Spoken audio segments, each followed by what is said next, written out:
Hello दोस्तों, आपका स्वागत है आपके अपने चैनल टॉप सर में। दोस्तों आज हम आप लोग के लिए साइंस का मोस्ट इम्पोर्टेंट सब्जेक्टिव क्वेश्चन लाए हुए हैं। आपसे रिक्वेस्ट है कि वीडियो अंत तक देखिएगा। तो चलिए शुरू करते हैं। अगला क्वेश्चन जो है, पार्श्विक विस्थापन से आप क्या समझते हैं? तो इसका जवाब है कांच की सिल्ली से प्रकाश के अपवर्तन में आपतित किरण और निर्गत किरण के बीच के लंबवत की दूरी को पार्श्विक विस्थापन कहा जाता है। जैसे दोस्तों समझिएगा, यहाँ पर ये कोई जो है ये कांच की सिल्ली है, ठीक है। और मान लीजिए यहाँ से कोई प्रकाश आ रहा है, तो यहाँ से जैसे इसमें प्रवेश किया तो थोड़ा सा इसको जाना चाहिए था सीधे, ये थोड़ा सा मुड़ गया, ऐसे मुड़ गया और थोड़ा सा अंदर जाके फिर ऐसे मुड़ गया। तो जो आया तो ये तो आपतित किरण हुआ। अंदर में परिवर्तित कांच से जब घूम कांच के अंदर जब प्रवेश किया तो थोड़ा सा मुड़ गया। देखिए फिर से समझिएगा, मान लीजिए यहाँ प्रकाश आ रहा है तो यहाँ आया तो थोड़ा सा मुड़ गया, जबकि जाना चाहिए था इसको यहाँ। तो जैसे अब कांच से निकला तो फिर ऐसे मुड़ गया, कांच से निकल के ऐसे मुड़ गया, जो कि अपने फिर वही रास्ते पर आ गया। तो जो आपतित किरण जो है और यहाँ से निकला निर्गत किरणें के बीच की जो दूरी है ना, ये वाला बीच की दूरी को हम लोग पार्श्विक विस्थापन कहते हैं, ठीक है। चलिए अगला जो क्वेश्चन है, रेलवे के सिग्नल का प्रकाश लाल रंग का ही क्यों होता है? तो देखिए प्रकाश के लाल रंग का तरंगदैर्घ्य अधिक होता है होने के कारण यह जो है ना दूर से ही दिखाई देता है, जिसके कारण इसका उपयोग रेलवे सिग्नल में किया जाता है। मतलब कह सकते हैं ना कि लाल रंग का जो है ना तरंगदैर्घ्य अधिक होता है, इसलिए उसका उपयोग किया जाता है, ठीक। चलिए अगला जो क्वेश्चन है, दिए गए उत्तल लेंस, अवतल लेंस एवं कांच के एक वृत्ताकार पट्टी के सतहों को छुए बिना उसकी पहचान कैसे करेंगे? तो देखिए किसी मेज पर रखे उत्तल लेंस, अवतल लेंस तथा कांच के वृत्ताकार प्लेट के सामने बारी बारी से उंगली ले जाने पर, मतलब रखी हुई है, उत्तल लेंस है, अवतल लेंस है और कांच का गोलाकार प्लेट है, वो रखा हुआ है टेबल पर, ठीक ना। अब बारी बारी से आप देखिए, पहला पॉइंट में यदि उंगली अपने वास्तविक आकार से बड़ा दिखाई देने लगता है, मान लीजिए आप लेंस के सामने ले जाइए उंगली, अगर वो बड़ा दिखाई दे रहा है तो समझिए कि वो उत्तल लेंस है। यदि उंगली अपने वास्तविक आकार से छोटा दिखाई दे रहा है तो समझिएगा कि वह अवतल लेंस है। और वो बराबर दिखाई दे रहा है तो वो समझिएगा कि वृत्ताकार एक पट्टी है, ठीक है। चलिए अगला जो क्वेश्चन है, जीवाश्म ईंधन क्या है? उदाहरण सहित समझाइए। तो देखिए जीवाश्म ईंधन पेट्रोलियम, कोयलम तथा प्राकृतिक गैस जैसे ईंधनों के निर्माण जंतु एवं वनस्पति के अवशेष के करोड़ों वर्ष पृथ्वी के अंदर दब जाने से ईंधन बनता है। इसी को हम लोग जीवाश्म ईंधन कहते हैं, जैसे में कोयला, पेट्रोलियम और भी पदार्थ है। चलिए अगला जो क्वेश्चन है, ऑरेस्टेड के प्रयोग का वर्णन कीजिए।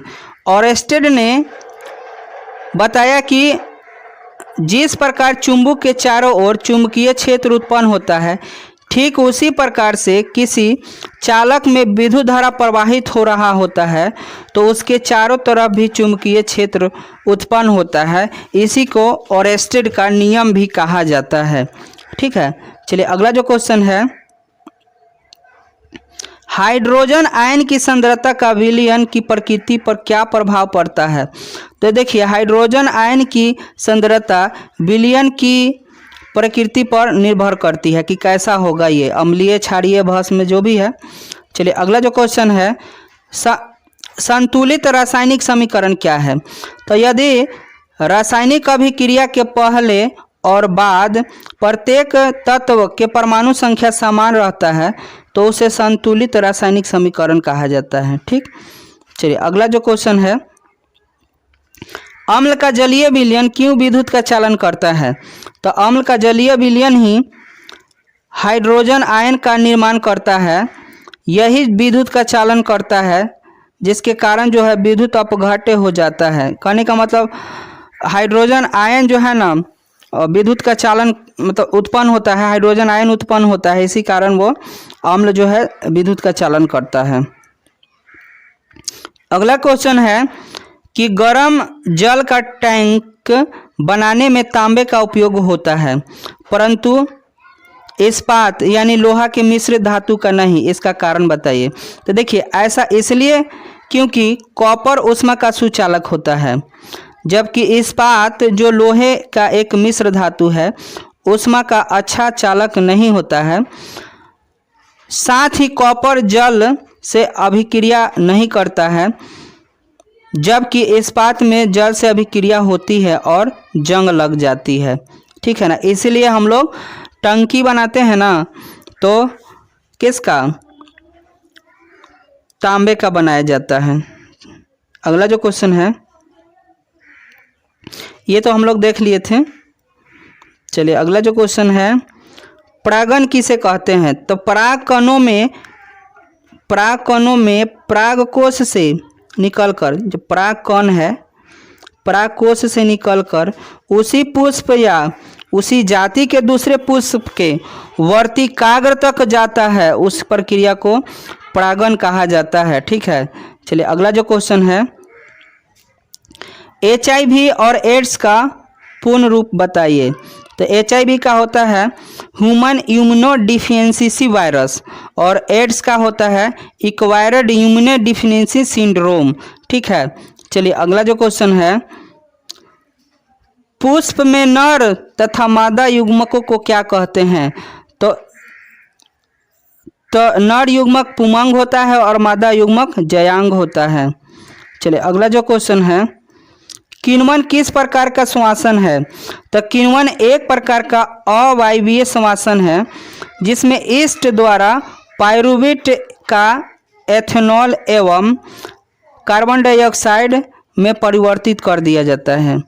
यह ईस्ट कोशिकाओं के द्वारा जाइमेज एंजाइम के स्त्राव के बाद संपन्न होता है। अगला जो क्वेश्चन है गुणसूत्र का स्वच्छ नामांकित चित्र बनाना है। गुणसूत्र का चित्र बनाना है। ठीक है, जैसे दोस्तों यहाँ पर इस टाइप से रहता है, आप लोग देखे होंगे। ठीक है ना, ये गुणसूत्र है, गुणसूत्र है। ठीक है ना, और इसको एक्रोसोम कहा जाता है। यहाँ पर जो होता है ना इसकी भाग एक्रोसोम होता है। ठीक, ऊपरी भाग को एक्रोसोम, इसको माइटोकॉन्ड्रिया कहा जाता है। इसको माइटोकॉन्ड्रिया जो कि इसको गति करता है। देखिए गुणसूत्र एक सूक्ष्म धागे जैसी रचना होती है जो प्रोटीन से बनी होती है और ये जानवर, मनुष्य और पौधे के प्रत्येक कोशिका के केंद्र में पाए जाते हैं। ठीक है, और जब यह कोशिका विभाजन होता है उसी समय ये दिखाई देता है। ठीक, अगला जो क्वेश्चन है जाइलम तथा फ्लोएम में पदार्थों के संवहन में दो अंतर बताइएगा। तो ये जो है ना जड़ से जल और घुले हुए खनिज लवण को पत्तियों तक पहुंचाता है और फ्लोएम जो है सजीव ऊतक है, ये पत्तियों में तैयार शर्करा यानी भोजन को पौधे के सभी भागों में पहुंचाता है।